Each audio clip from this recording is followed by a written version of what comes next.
جو ٹرینڈ آپ کو نظر آ رہا ہے، ہر بندہ سوچ رہا ہوتا ہے، جو کروا رہا ہے وہ تو چلے کروا رہا ہے، جو نہیں کروا رہا ہے وہ سوچ ضرور رہا ہے یار یہ میں ناک نہ ٹھیک کروا لوں. بیسیکلی دا تھنگ جو کہ بیسک نیڈ ہے of the person is self esteem.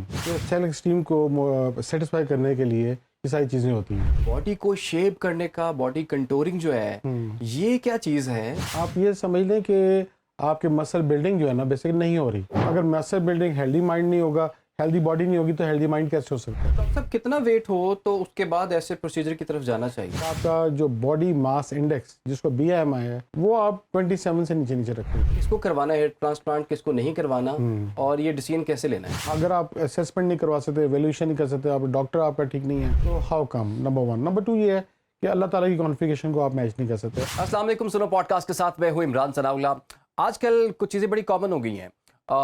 کسی کو بھی دیکھ لیں، اس نے کچھ نہ کچھ پروسیجر کروایا ہوتا ہے، کوئی نہ کوئی سرجری کروائی ہوتی ہے، کوئی کاسمیٹک سرجری ہوتی ہے، کوئی پلاسٹک سرجری ہوتی ہے، کس نے موٹاپا کم کروایا ہوتا ہے، کس نے بال لگوائے ہوتے ہیں، اور کسی نے وائٹننگ انجیکشنز لگوائے ہوتے ہیں. تو یہ سب کچھ اتنی تیزی سے کیسے ہو رہا ہے، اس کی ضرورت کیوں پیش آ رہی ہے، اور ان کے ریزلٹس کتنے اچھے ہمیں نظر آ رہے ہیں، اور آنے والے دنوں میں کون کون اسے کروائے گا، کون کون نہیں کروائے گا، کسے کروانا چاہیے، کسے نہیں کروانا چاہیے، کس کو اس کا فائدہ ہے، کس کو اس کا نقصان ہے، یہ سارے سوالات آج ہم رکھیں گے. ہمارے پاس موجود ہیں معروف پلاسٹک سرجن ڈاکٹر احسن ریاض صاحب. السلام علیکم ڈاکٹر صاحب، کیسے ہیں آپ؟ ٹھیک ٹھاک ہیں؟ آپ سنائیں. اچھا ڈاکٹر صاحب، یہ جو ٹرینڈ شروع ہو گیا ہے، ہر بندہ سوچ رہا ہوتا ہے، جو کروا رہا ہے وہ تو چلے کروا رہا ہے، جو نہیں کروا رہا ہے وہ سوچ ضرور رہا ہے یار یہ میں ناک نہ ٹھیک کروا لوں، یہ میں اپنا موٹاپا نہ کم کروا لوں، یا میرے بال تھوڑے سے کم نظر آ رہے ہیں. یہ جو ٹرینڈ آپ کو نظر آ رہا ہے یہ کتنا آرگینک ہے یا بہت کاسمیٹک ہے؟ عمران صاحب آپ کی بات بالکل ٹھیک ہے، اور آپ نے جیسے انٹروڈکشن میں بتایا کہ دیز آر ٹرینڈس. تو ٹرینڈز ہمیشہ سے ہوتا یہی ہے کہ ٹرینڈس فالو کرتے ہیں لوگ. تو بیسیکلی دا تھنگ جو کہ بیسک نیڈ ہے of the person is self esteem. تو سیلف اسٹیم کو سیٹسفائی کرنے کے لیے یہ ساری چیزیں ہوتی ہیں. ادروائز آپ دیکھیں کہ اگر ایک بندے کی ریکوائرمنٹ ہی کوئی نہیں ہے، اس کو روزی روٹی کا مسئلہ پڑا ہوا ہے، تو وہ تو میرا خیال ہے کہ زیادہ تر وہ بیسک نیڈ اس کی وہ ہے. ایگزیکٹلی. تو اس لیے جو ہے نا تو یہ چیزیں جب آپ کو جنم لیتی ہیں، جب آپ کا اویئرنیس نمبر 1، نمبر 2 آپ کے سیلف اسٹیم یا آپ کے انر ریفلیکشن جو ہے وہ بہتر آتی ہے. اگر آپ کی انر ریفلیکشن ایسی ہے کہ میں نے یہ چیز کرنے سے تو مجھے کانفیڈنس لیول بلڈ اپ ہوتا ہے، یا جو ہے نا میں اچھا دکھتا ہوں، یا ادروائز میری جو پروموشن ہونے کے یا مجھے کوئی اچھا میچ مل جاتا ہے، یہ بھی تو ایک چیز ہے نا. بالکل کہ جی لڑکی میرے مطلب نہیں مل جائے، یا کہ آپ not been rejected all the Times, کہ میں کسی کو پریزنٹیبل ہوں. تو یہ ساری چیزیں ہیں. اور پلس اسٹوڈنٹس میں بھی یہ رجحان، پہلے یہ ساری چیزیں آتی تھیں جو کہ افورڈنگ کلاس کے پاس ہوتی تھیں، تو افورڈنگ کلاس جو ہے نا وہ ملک سے باہر چلی جاتی تھی. لیکن اب جو ہے وہ جب اویئرنیس زیادہ ہوئی ہے تو آپ کے ملک کے اندر بھی یہ ساری چیزیں اور یہ ود ان ریچ ہو گئی ہیں. اچھا ڈاکٹر صاحب، باڈیز کو اگر دیکھا جائے تو آج کل ینگ بچوں کی بھی بڑی باڈی ڈی شیپ ہوئی ہوئی ہے. جی جی. اچھا، باڈی کو شیپ کرنے کا، باڈی کنٹورنگ جو ہے یہ کیا چیز ہے، اور یہ اس کا صحیح طریقہ کیا ہے، اس کا صحیح ٹائم کیا ہے، اس کے صحیح پیسے کیا ہیں؟ جی دیکھیں، جو باڈی جو ڈیفارم ہوئی ہے وہ اس لیے ہوئی ہے کہ ہماری جو ہیبٹس ہیں وہ چینج ہوئی ہیں over the periods of time. آپ کا موبائل نہیں ہوتا تھا، یا جو ہے نا انٹرنیٹ کی ایکسیس نہیں تھی، یا ادروائز اسکول کے اندر آپ کو پلے گراؤنڈس تھے، یا ادروائز کوئی نہ کوئی بچہ کسی نہ کسی اسپورٹ کے ساتھ ایسوسیٹڈ ہوتا تھا، تو وہ ٹرینڈز ختم ہو گئے ہیں. اب موسٹ آف دا ٹائمز حالات بھی کچھ اس طرح ہیں کہ آپ کے جو ماں باپ ہیں وہ آپ کو بچوں کو باہر نہیں جانے دیتے، یا ادروائز جو مائیں ہیں وہ کہتی ہیں کہ جی ہم ریلیف رہیں بائی گیونگ دیم موبائل، تو کارٹون دیکھتے رہیں بچے تاکہ ہماری جان چھٹی رہے. تو بیسکلی تھنگز یہ ساری چیزیں جو ہے نا آپ یہ سمجھ لیں کہ آپ کے مسل بلڈنگ جو ہے نا بیسکلی نہیں ہو رہی. اور اگر مسل بلڈنگ ہیلدی مائنڈ نہیں ہوگا، ہیلدی باڈی نہیں ہوگی تو ہیلدی مائنڈ کیسے ہو سکتا ہے؟ تو یہ ساری چیزیں جو ہے نا وہ they are heading towards disaster. چھوٹے چھوٹے بچے بھی ہیں، ان میں کافی موٹاپا آیا ہوا ہے. جی جی. بزرگوں میں ہے، بڑوں میں، نوجوانوں میں ہے.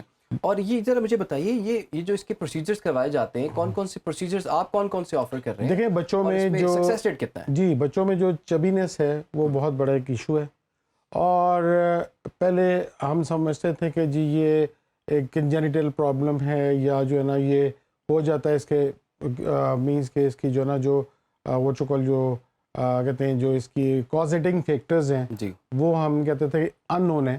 لیکن اب ہمیں سمجھ آتے شروع ہو گئی ہے کہ جو ڈائٹ ہے وہ بہت امپورٹنٹ ہے اس کے اندر. یا جو ہے نا بچے کی جو ہے نا سینیٹری لائف بہت امپورٹنٹ ہے, اس کا نہ کھیلنا یا تو جو بچوں میں جو بیسیکلی جو بڑی کامن چیز ہے وہ ہے گائنوکومیسٹیا. تو وہ جب گائنوکومیسٹیا سے وہ دو چار ہوتے ہیں, گائنوکومیسٹیا کا مطلب یہ ہوتا ہے, اردو میں بتا دوں کہ development of female type of breast in males. Really? جی, وہ جو بچوں میں آج کل بہت زیادہ ہے, اور یہ جو گروپ ہے وہ آپ کا 15 سے لے کے اور تقریباً 25 ایئرس تک بہت زیادہ سفر کر رہا ہے, کیونکہ اس ایج کے اندر بھی سیلف اسٹیم کا مسئلہ ہے. اگین سیلف اسٹیم یہ ہے کہ جی آپ you can not change in front of the other your colleagues, you can not go out for swimming یا آؤٹ ڈور ایکٹیویٹیز جو کہ جس کے اندر آپ کو شرٹ پہننی نہ پڑے, یا کبڈی ہے یا اس طرح چیزیں ہیں, یا کوئی والی بال ہے جس کے اندر بہت ٹائٹ شرٹ, تو دے کین ناٹ. تو سوئمنگ میں جیسے ہے یا واٹر اسپورٹس ہیں اس کے اندر, تو یہ دے فیل شائے, اور لوگ مذاق اڑاتے ہیں, مذاق اڑاتے ہیں. فیمنن ٹچ آتا ہوگا. جی فیمنن ٹچ آتا ہے. بولنگ بہت زیادہ ہوتی ہے پھر. تو بیسیکلی حالانکہ کوئی پرابلم ایسی نہیں ہے کہ جس کے لیے میڈیکلی کہ یہ کینسر نہیں ہوتا, لیکن it's what you call out of self esteem. آپ بچے کی جو ایگو ہے نا وہ ہرٹ ہوتی ہے. تو اس کا سر کیا پھر اس کا پروسیجر کیا ہے, اس کا علاج کیا ہے؟ اس کے لیے پھر پلیز سرجری ہے. جی سرجری ہے, کیونکہ کوئی بھی میڈیسن اس کا کوئی اس کے اندر کوئی میڈیسن اس کا ریمیڈی نہیں ہے. تو you should consult your plastic surgeon to get away with it. So یہ ساری چیزیں جو ہے نا وہ آپ کو سمجھنی چاہیے کہ یہ چبینس کیا کیا چیزیں کہتی ہیں. پھر اس کے بعد بیلی, پھر اس کے بعد لیگس, پھر آپ کی کاف, یہ فیٹی, یعنی اس کے بعد ایک اور چیز جب جو انٹرنل ڈیولپ ہو جاتی ہے وہ ہے fatty liver.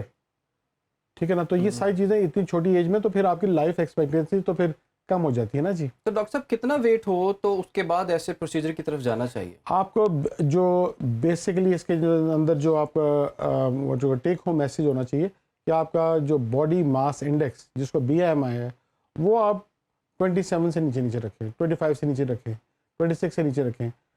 Any thing beyond 28 29 چبینس, اس کے بعد 30 سے لے کے 34 تک اوبیسٹی, اس کے بعد جتنی بھی 40 تک اور 40 سے اوپر ماربڈ اوبیسٹی اسٹارٹ ہو جاتی ہے. اوکے, تو جس نے اپنا یہ پروسیجر کروایا ہے اس نے موٹاپا کم کروا لیا ہے, جی تو اگر پھر وہ موٹا ہو گیا پھر کیا کریں گے؟ یہ وہی آپ کی والی بات ہے کہ مینٹیننس آپ کو گیم کے اندر آنا چاہیے. آپ کو اپنے ڈائٹ کا خیال رکھنا چاہیے. آپ کو جو چبی چیزیں وہ اسے اوائڈ کرنا چاہیے. پلس آپ کی جو کیلوری انپٹ ہے, یا جو آپ نے دیکھا ہوگا کبھی یعنی کہ جو جتنے بھی برانڈز ہیں, ہائی برانڈز ہیں, یا اس میں لیگ پیس اتنا بڑا ہوتا ہے. ہاں جی, مطلب ہے کہ وہ لیگ پیس بڑا ہو نہیں سکتا جب تک کہ اس کو اینابولک اسٹیرائڈ نہ لگا ہو. تو اینابولک اسٹیرائڈ اگر لگا ہوا ہے تو وہ جو باڈی کے اندر جائے گا پھر دوسرے کی باڈی میں جائے گا, یا جو کھا کے جائے گا, تو وہ اینابولک اسٹیرائڈ کے انڈر ہی انفلوئنس وہ مسلز ہوں گے. اور زیادہ تر جب بھی آپ بندہ کھاتا ہے تو اس کے اندر سب سے پہلے جو اسٹور ہاؤس ہے وہ آپ کا اپنی نیڈ پوری کرنے کے بعد وہ ہے لیور, اور اس کے بعد کوئی اور چیز. پھر آپ کی جو آنتوں کے ارد گرد جو ہے وہ آپ کی جو ایپرن ہے یا میزنٹری ہے یا اس کی سپورٹنگ جو فیٹ ہے وہاں پہ ڈیپوزیشن ہو جاتی ہے. تو الٹیمیٹلی پھر آرگنس کے اندر وہ فیٹ ڈیولپ ہونی شروع ہوتی ہے. آؤٹ پٹ ہو نہیں رہی, ان پٹ ہوتی رہی ہے, تو آپ ویل امیجن کہ وہ کہاں پہ خرچ ہونا ہے. ٹھیک ہے. تو ڈاکٹر صاحب جس نے اپنا موٹاپا کم کرنا ہے اور پروسیجر آپ سے کروانا ہے, کسی سے بھی کروانا ہے, ذرا اس کو اس کی کاسٹ تو بتائیں تاکہ اس کو پتہ چلے کہ یہ موٹاپا اتنی آسانی سے آیا بھی نہیں ہے, اتنی آسانی سے جائے گا بھی نہیں. دیکھیں جو سب چیز کی جو بیسک تھیم ہے وہ تو ہے آپ کے زپنگ آف یور ماؤتھ. ٹھیک ہے. نمبر 2 ایکسرسائز, یہ تو ساتھ چلنی ہے. جتنے باقی پروسیجرز ہیں وہ ڈپینڈ کرتا ہے کہ کون سا پروسیجر آپ کس سے کروا رہے ہیں اور کون سے گیجٹس اس میں یوز ہو رہی ہیں اور کتنا وہ سوفسٹیکیٹڈ یا کتنا وہ ٹرینڈنگ ہے.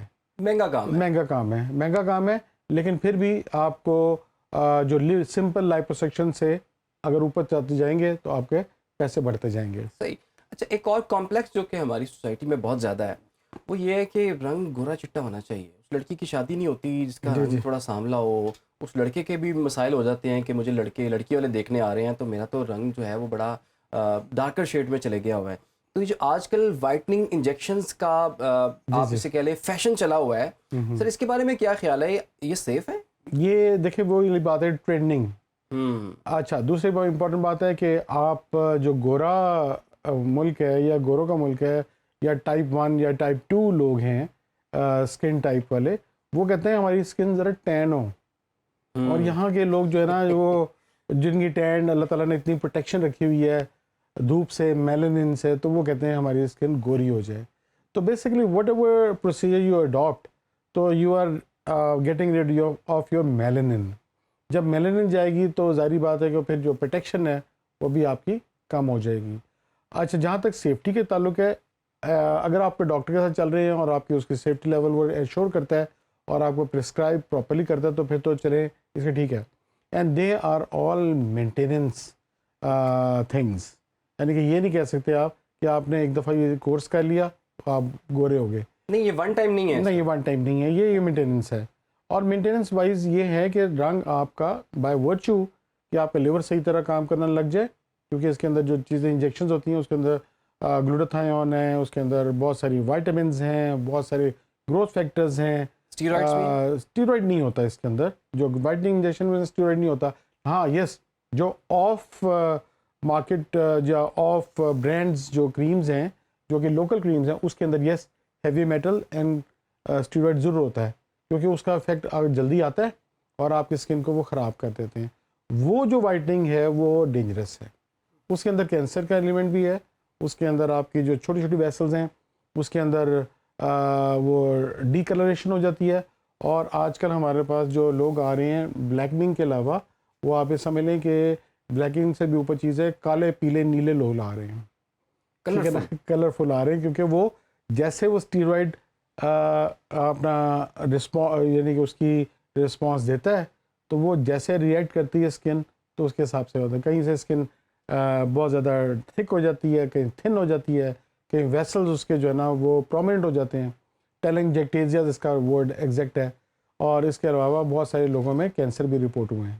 کینسر بھی, اور یہ مرکری کی وجہ سے بھی, یہ مرکری اینڈ اینابولک اسٹیرائڈ کی وجہ سے بھی ہوتے ہیں. اچھا ڈاکٹر صاحب, آخر میں یہ بتائیں ذرا, یہ ہیئر ٹرانسپلانٹ جو ہے وہ ہر دوسرے چوتھے بندے کی ضرورت بن چکا ہوا ہے, اور جس نے کروا لیا ہے وہ خوش نہیں ہے, ریزلٹس اچھے نہیں ہیں, اور جس نے نہیں کروایا وہ یہ سوچ ہی رہا ہے اور سالہ سال سوچتا رہتا ہے, وہ کہہ رہا ہے میں کروں تو کروں کیا. تو یہ ذرا بتائیں کہ کس کو کروانا ہے ہیئر ٹرانسپلانٹ, کس کو نہیں کروانا, اور یہ ڈیسیژن کیسے لینا ہے. دیکھیں, اسیسمنٹ از اے کی رول. اگر آپ اسیسمنٹ نہیں کروا سکتے, ایویلیوشن نہیں کر سکتے, آپ ڈاکٹر آپ کا ٹھیک نہیں ہے یا ڈاکٹر جو ہے نا وہ اس اسپیشلٹی کا نہیں ہے, تو ہاؤ کم, نمبر 1. نمبر 2 یہ ہے کہ اللہ تعالیٰ کی کانفیگریشن کو آپ میچ نہیں کر سکتے. آپ کا جو رزلٹ ہے, آپ کے بال کتنے تھک ہوں گے, کتنے تھن ہوں گے, یا کیا رزلٹ ہے آپ کا, کہ بال کی پیچھے اگ رہے ہیں کہ نہیں اگ رہے, آپ کا ڈونر سائٹ کیسا ہے, یہ سارا ڈپینڈ کرتا ہے کہ آپ کے پیچھے بیک آف دا آپ کے بینک میں کیا چیز پڑی ہوئی ہے. اس کے بعد ایگزیکیوشن ہے. ایگزیکیوشن یہ ہے کہ آپ کو آئی ووڈ آلسو سے, یعنی کہ یا میں ہمیشہ کہتا ہوتا ہوں کہ یار یہ جو آپ کا سینسیبل ہیئر ٹرانسپلانٹ کی طرف جائیں, ناٹ انسینسیبل ہیئر ٹرانسپلانٹ. سینسیبل یہ ہے جتنا آپ کے پاس مٹیریل ہے اس کا یوٹیلائزیشن کریں, اور پلس اس کو اس طرح یوٹیلائز کریں کہ آپ کے نیچرل لک آ جائے. یہ نہ ہو کہ ٹرانسپلانٹ کروا کے آپ وہ والے جان اپنے سر پہ لے لیں کہ یار یہ کیا کروا لیا, اور انڈو بھی نہیں ہو سکتا. انڈو بھی نہیں, انڈو مطلب ہے کہ پھر آپ کو یہاں سے بال اتار کے ٹھیک ہو سکتا ہے, ریکنسٹرکشن میں جا سکتے ہیں ہم, لیکن یہ کویکس یا جو ہے جو ان ایکسپیرینسڈ جو لوگ ہوتے ہیں ان کو چاہیے کہ یا تو ٹریننگ لے لیں, ٹھیک ہے نا, اگر کام کرنا ہے, یا مطلب ہے کہ آپ کو پتہ ہونا چاہیے کہ آپ کا پراپر ڈاکٹر کون ہے جس سے آپ کانٹیکٹ کریں. اچھا ڈاکٹر صاحب, ایک اور آج کل چیز ایکزوزوم چلے ہوئے ہیں جی, وہ کہتے ہیں ہیئر ٹرانسپلانٹ کی ضرورت نہیں ہے, ایکزوزوم کے بہت اچھے ریزلٹس آ رہے ہیں, تو ذرا کمپیریزن تو ہمیں دکھائیں اس کا. دیکھیں اگین ٹرینڈنگ, جو چیز ٹرینڈنگ ہوتی ہے وہ زیادہ دیر تک کام نہیں رہتی. کبھی آپ کا آج فیشن آ گیا جی, آپ بڑے بڑے بیل باٹمز پہن رہے ہیں, تو وہ ٹرینڈنگ ہے بیسیکلی, وہ کل وہ چینج ہو جائے گا. تو آج کل کی جو ٹرینڈنگ ہے وہ ہے ایکزوزومس. ایکزوزومس کیا ہوتے ہیں, سیلز نہیں ہوتے, دے آر انرجی پیکٹس یا آپ کے گروتھ فیکٹرز ہوتے ہیں which are derived from stem cells, جو کہ اس کا پریکرسر سیل ہوتا ہے یا مدر سیل ہوتا ہے. تو مدر سیل بیسیکلی اس میں سے جو اس کا بائی پروڈکٹ جو ہے نا وہ ایکزوزومز ہوتے ہیں. Exosomes they are superior than your P R P, ٹھیک ہے, لانجیوٹی پی آر پی سے ذرا زیادہ ہے, لیکن اگین